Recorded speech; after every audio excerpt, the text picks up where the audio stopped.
Hello my friends, welcome back to my channel. My name is Paul. I'm doing my weekly wrap up. This is number 5 of 2020. Let's talk about the things that I've read this week, and also let's talk about a few things that's been going on in my life at the end of the video.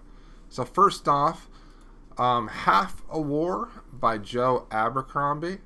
So this was the last book in this Shattered Sea trilogy, but I think it's going to be a series. I think he's going to come back to this world and write more in this setting. I think that it's just too good of a setting. What's great about this third book is with each book we've had different points of view. The first book was all about Yarvi and his point of view. The second book, we had Brand and we had Thorn. And they were a younger point of view, and they were fantastic. And then once again, we have another young duo in this third book that's introduced. There's Skara, who is the princess of one of the countries that's south of where all our heroes have been so far. But her kingdom is the first kingdom to be taken over by the High King. And so we can follow her point of view, but we also follow Wraith's point of view. Now, Wraith was introduced in the previous book, but now we kind of get his viewpoint on a lot of things. He was the sword bearer for the large Viking warrior that never died. I can't think of his name right now. But anyways, in this third book, we get their points of view. However, our main characters from our previous books are still everywhere in this book. So what's nice about this is, as everyone is making decisions, because we got points of view from them previously, we understand why they're making the decisions that they're making, why they're acting the way they're acting. And when things happen to them, we can either understand why that happened, or we can sympathize with them when something happens. And I really liked this take on a trilogy. And I hope to read more that are like this. If you would have had all these characters from the very beginning having point of views, it just wouldn't have worked. And because this is a very action-oriented series, it wouldn't have worked at all. But because it's action-oriented, picking and choosing point of views throughout the entire trilogy really worked for this. I'm so happy I gave this trilogy a retry. I initially read the first book, which was Half a King, years and years ago, and I thought it was just okay. So when I reread it last month, I liked it more, because usually when I reread something, I will like it more. But as the books went on, I liked the series more and more. And with this third book, I thought it really wrapped up everything really great. And I really liked the points of view in this one the most. I thought Skara was the best female point of view in the entire series. Using her words, using her cunning to outwit people, to get her way, was just fantastic. And then Wraith was this really likable character, but nothing really went well for him. He really reminded me of Fitz from Robin Hobb's books, and I would love an entire series with Wraith as the main character. If you like very easy to read action adventure stories that doesn't have a lot of detail that bogs down the story, where you're basically going from scene to scene, showing the plot, the main plot points, and getting great dialogue, I think this is a series you might enjoy. But if you like the very intricate, the in-between scenes, like going from, for example, if you read a fantasy book and they're traveling from one place to another, in these series, they would go from that place to the other place within a chapter. While with other books, it would take a half a book to get to a new place. So if you like the idea of cutting out the fat in your epic fantasy, then I think you would like this series. I ended up liking it quite a bit. I would probably give the overall series maybe around a 3.5 to a 4 rating, probably more closer to the 4 rating, but I definitely enjoyed Half a War the most out of all of the books. So just yesterday, I read Prosper's Demon by K.J. Parker. Now, K.J. Parker is a prolific author with a lot of fantasy books under his belt, and he also writes shorter works as well. So he previously did a Tor novella a few years ago. I'm trying to think of the name. I had the name before I started this, but I forgot it. I think it's like The Devil Always Knows or something like that. But anyways, in that he grapples with what it is to be immortal, what it is to be like humanity and to be alive and to live life. And he kind of wrestles with kind of the same things in this novella. It's very much a literary novella where there's not a lot of like exposition and there's not a lot of like action or big scenes. There's a lot of dialogue and thought-provoking ideas. So in this story, there are demons that possess people, and there are certain people that can see and communicate with these demons and basically drive them out of the people. And there's only a set there's a set number of demons. They never like get killed. They just get transferred and they keep like going on and on. So in this story, basically he's a priest and he keeps re-meeting the same demon over and over again.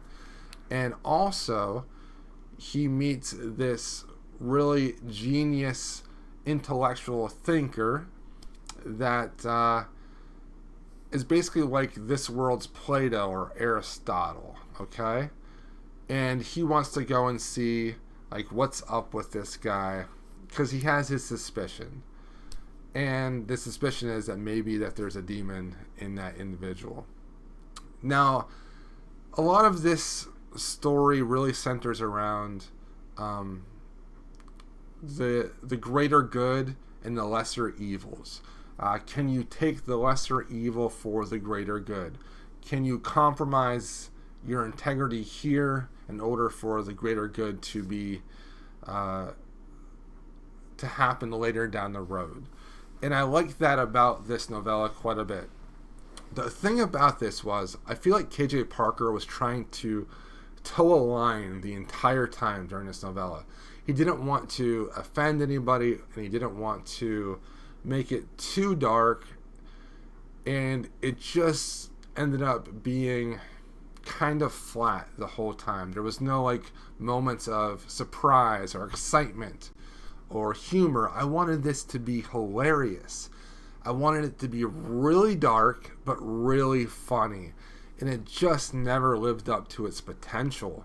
But it was a good read. I'm glad I spent an evening reading it, and I would recommend it. I would probably give it around a 3, maybe a 3.5, probably closer to a 3 rating. It was good, but it could have been a lot better. What I felt like I read was a first draft, and that if he would have kind of changed the story a little bit, added more humor, made it even darker, I would have liked it a lot more. Okay, so then I read some short fiction. This is Nightmare Magazine, January 2020. And in this, there were a couple reprints and a couple news stories. The news story that I liked the most was Familiar Face by Meg Ellison. A woman's wife was murdered, but no one knows by whom. But the door camera system might have some hints. This is a very great mystery, paranormal type story. It has a lot of diversity in the characters. There is a lot of sign language, and the pacing is just phenomenal, and I was on the edge of my seat throughout the entire story. I thought it was great. I thought it ended great. And I would give it around a 3 rating. Did not really care for the Brian Evanson story all too much. My favorite reprint, though, and one of my favorite stories of the last week, was by Stephen Graham Jones. And I'm happy that I liked something by Stephen Graham Jones, because in the past I haven't. This is the floor of the basement is the roof of hell. So a new couple moves into a new home, but they find a hidden secret room in the basement that may hide secrets. It was disturbing. There was a lot of tension. It was just phenomenal. I really enjoyed it. I probably would give it like a 4-star rating. Then there's another story by S.P. Miskowski called Alligator Point. It was okay. It was a reprint. Basically, this woman is escaping an abusive relationship with her 2 daughters, and she's like disguising it as a vacation so that the daughters don't like freak out. But not everything is quite as it seems. After that, I read Clarkesworld. This is the January edition as well. Issue. This is 160. The Isabel Fall story that has been going around with the SFF community. There's been a little bit of controversy about that because it was pulled from the online issue, but it was kept in the one that I downloaded. It didn't do anything for me. It just wasn't a good story. So I have really nothing to say about it. I really liked the Naomi Kritzer story. Excuse me. It's a novella. It's called Monster. It was a very interesting look at friendship and the blind spots that you can have with friendship and with people. And the characters were deeply relatable. So it's a 2-timeline story. One is this young girl in high school where she didn't have any friends, and she met a friend that was into the nerdy stuff that she was into, and they formed a friendship. And then later in life, she's actually looking for this friend because he did something pretty bad. And it's a great story. I really liked it. That's Monster by Naomi Kritzer. There's a story called The AI That Looked Into the Sun by Philip Hajar Jernofsek Zorko. There's some really interesting thoughts about AI in this story. The AI on this spaceship wanted to see what the sun looked like and to see the world and space like humans saw it. And I thought that was interesting. I like this story by Rita Chang Epig. This is called The Last to Die. It's a story about the cybernization of humans and the effects that happen and how we look at humanity when we become basically immortal in a cyber body. Thought that was good. I really liked the Chien Quifan story. I don't know if I'm pronouncing that right. The Ancestral Temple in a Box. So there's this family that owns this woodworking company, and the father is dying, and the son kind of has an issue with his father that passed because his father was very conservative and didn't want to embrace technology and embrace change with the woodworking company. So, but he finds out that yes, his father did embrace change, and he wants him to continue the company into the future with technology and with robots and stuff. And I thought this was a great look at, father-son dynamics. I thought it was really good. All right. Moving on to Lightspeed. In Lightspeed 116, this is a January 2020 issue. My favorite story in this was by J.R. Dawson. It's called She Never Had a Name Before. And basically, this woman meets her sister that died when her sister was very young. Her sister comes from an alternate reality. And she has in her mind what her sister would have been like, and now she meets her lost sister, and she doesn't accept her really for who she is. And it really shows the difference between like the environment you're in and nurture versus nature, and how even if we long for somebody, when we get that person, it might not always be what we want it to be. And I thought it was pretty good. Christopher East had a good story in here. It's called The Men Who Changed the World. A man becomes a spy and goes into a mega corporation to learn their secrets. I thought that was just really well written and a lot of fun. And then there's a couple reprints, one by N.K. Jemisin called The Ones Who Stay and Fight. It's kind of like her spin on a Le Guin style Omos story. And then there's a Jason Howe and Raymond's Name story that was okay about a soldier attacking a giant mech.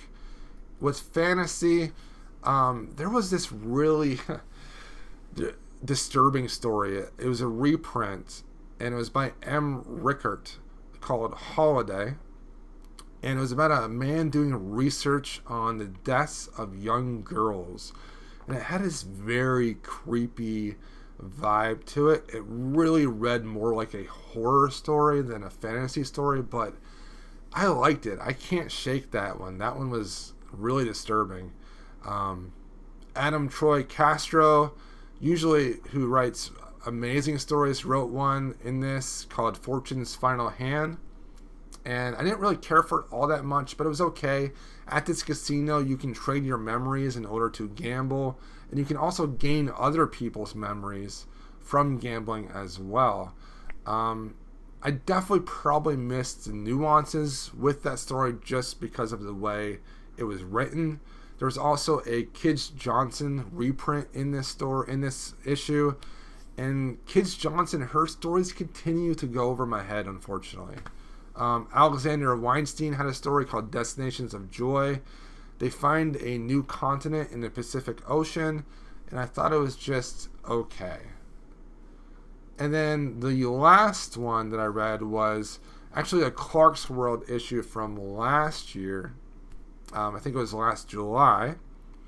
It was the number 154, and the ones that I really liked in this were 1 in a Million by Rodrigo Jury. It talks about AI and AI overtaking the human race and kind of intermingling with the human race. And I thought it was an interesting study on how to look at attraction and interaction between AIs and humans. I also liked The Visible Frontier by Grace Siebold. And then The Shattered Sidewalks of the Human Heart by Sam J. Miller. Now, I like Sam J. Miller's work quite a bit. In this, he looks at what happened to New York City after King Kong fell from the Empire State Building and what the people of New York felt about that. And I thought it was fantastic. It was really interesting and original. So, that's what I read this last week. That was quite a bit. If you're still with me, awesome. This coming week, I'm reading more Octavia E. Butler from her Pattern Master series, or Patternist series, in the middle of Mind of My Mind by her. After that, I then will start my reread of The Red Knight by Miles Cameron, because I want to work my way through this entire series this year. As far as what I wanted to talk about at the end of the video here, so school's starting. I'm trying a whole bunch of different schedules, and this last week I put like everything in a Google calendar and scheduled like every moment of my day, and it just didn't work. I just can't follow a strict schedule. It just seems too strict for me. So this coming week, I'm going to try to actually schedule my reading time and then mold my other time around my reading time. So I've heard some people say that it's a lot easier to schedule your downtime and what you're going to do during your downtime than schedule your work time. So my idea is, if I'm scheduling 2 hours to read on Monday, for example, then I can then do all the things that I have to do, all of the responsibilities and priorities during the other times during the day, but also always know that I have that 2 hour window set aside, so that throughout the whole day, or maybe in the morning, I can look forward to those 2 hours of reading, and those 2 hours of reading will be interrupted, and I'll be able to focus because I'm not focusing on what I'm not doing. I'm actually focusing on what I'm doing. So hopefully that works. I think it's going to work out, though. I think that's how my brain kind of works. All right, I appreciate every one of you that watched this video. Please like, please comment below. Let me know what you're reading, what you've enjoyed. I will talk to you guys next week, hopefully.